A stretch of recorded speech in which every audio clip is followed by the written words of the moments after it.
So Stephen's got business today, and we're starting, in fact, right here in Paris. The French and German governments announcing a new plan to tackle youth unemployment in Europe. Yeah, it's being called the New Deal for Europe, and nod there to the 30s plan in the United States to try and reduce unemployment. Their youth unemployment issue that's affecting countries all over Europe. 23% the average rate of young people out of work across the continent. The highest rates in Greece, almost 58%. Spain also very high, but a huge difference to the likes of Germany and Austria, where the rate is much, much lower. The European Union has acknowledged this is a major issue for them to tackle, and this plan, led by France and Germany, is going to address that. So the crucial question, of course, what is actually in the plan? How's it going to work? Well, we know that the European Union has put €6 billion behind the plan to help its various measures. It's going to include things like helping young people move from one part of Europe to another, including measures for funding for flights and language courses to make that internal movement within the European Union much easier. Thousands of job seekers in crisis-hit countries are expected to move to the likes of Germany to seek jobs there. It's a scheme that's been tried out already on a small scale, as Josh Vardy now reports. Skill sharing across the Eurozone. A year ago, Bernard Berg couldn't find workers with the right training for his electric company in Wunsiedel, northeast Germany. The town's population had shrunk drastically in recent years, and few others were willing to relocate there.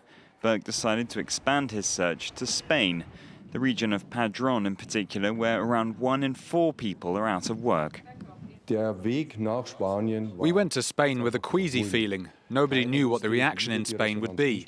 Nobody had any kind of experience of such a project, whether it could be successful or not. But the feedback we got was positive and overwhelming. 12 electricians ended up relocating across the continent, and 1 year on, 10 of those have been offered open-ended contracts. Many of them say they plan to stay put.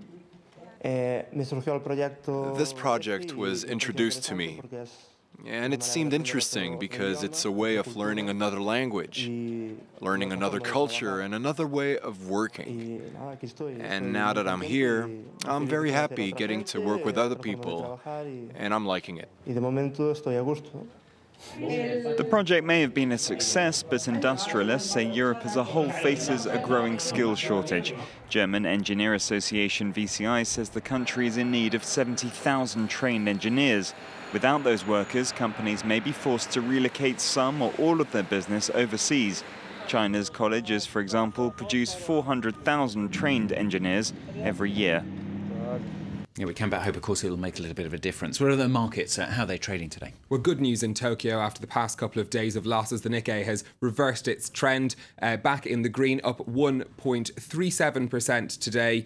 This is as mainly investors are going bargain hunting after the recent slides in the market. There's some reasonably small gains on the other Asian markets. Now, one company's shares that had a particularly good day here in Europe were those of the French leisure group Club Med. Club Med's shares rose by 22% in trading on Monday, its highest single gain in a day since 1989. The rally was down to the buyout offer that came from the company's two biggest shareholders, AXA Private Equity and the Chinese investment company Fosun. Their offer of €17 per share values Club Med at more than €540 million. Now, the company has been hard hit by the economic crisis here in Europe, as bookings for their all-inclusive holidays have fallen, so they've turned to China now to try to grow their business. The peaceful Guilin Mountains in South China, a place Club Med thought would make a great location for a holiday resort. The European-style all-inclusive holiday seems to have taken root in China, the country that makes more foreign tourist trips than anywhere else in the world. However, for most, Chinese holidays are short, usually only a few days at a time. Holiday resorts like this hope to fill the gap in the market. Here, guests can relax, take part in a variety of activities, eat and drink, and then dance. At €150 a day, it's not cheap, but paying customers seem to enjoy it. Before I was rather shy, but now I feel completely free. They're all really nice here. I've been a club manager for 11 years now, and yeah, we see a different type of clientele now. But the Chinese are really into participating, which is great. With the euro debt crisis decimating Club Med's profits in its traditional European and North American markets, the French company had been trying to muscle in on emerging markets like China, Brazil and Russia with limited success. Now it's hoped that after a €540 million buyout by stakeholders, including Chinese conglomerate Fosun, Club Med's fortunes can be turned around as a private company. The offer also marks a different way of expanding into China to other Western companies. Most set up joint ventures with Chinese businesses. Club Med has chosen a different route, allowing Fosun to buy a stake in the French parent company. I just knew there'd be some Gangnam Style in there somewhere.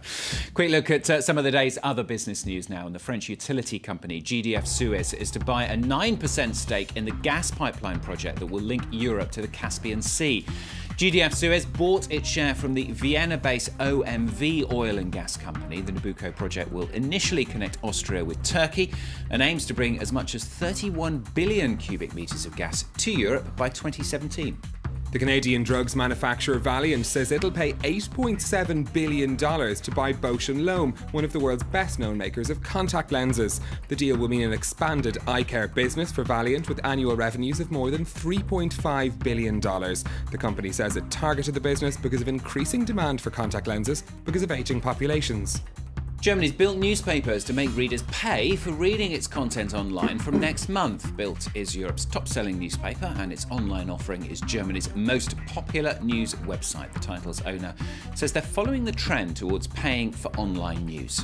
And British banks have cut around 189,000 jobs since the start of the financial crisis. Data compiled by Bloomberg shows staffing levels at the UK's four biggest banks have fallen by 24% since 2008. RBS, HSBC, Lloyds and Barclays will employ just over 600,000 people by the end of this year.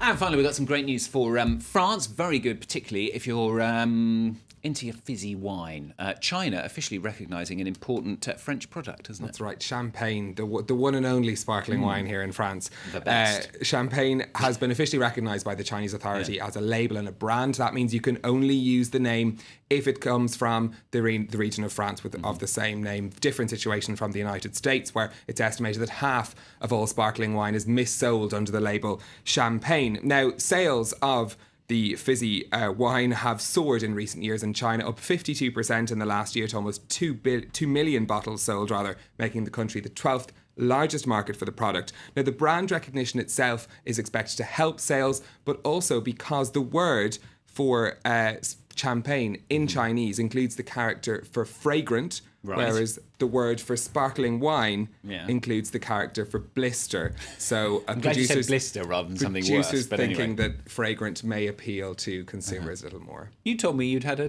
bit of a lesson. I did. I went look. So the word for champagne is xiang bingzhou. Very good. And the word for sparkling wine is cheapaozhou. Cheapaozhou. Yeah. Don't fancy any cheapaozhou myself, I have to say. Stephen, thanks a lot. Stephen with the business. Latest news from Claire after the break. Stay with us.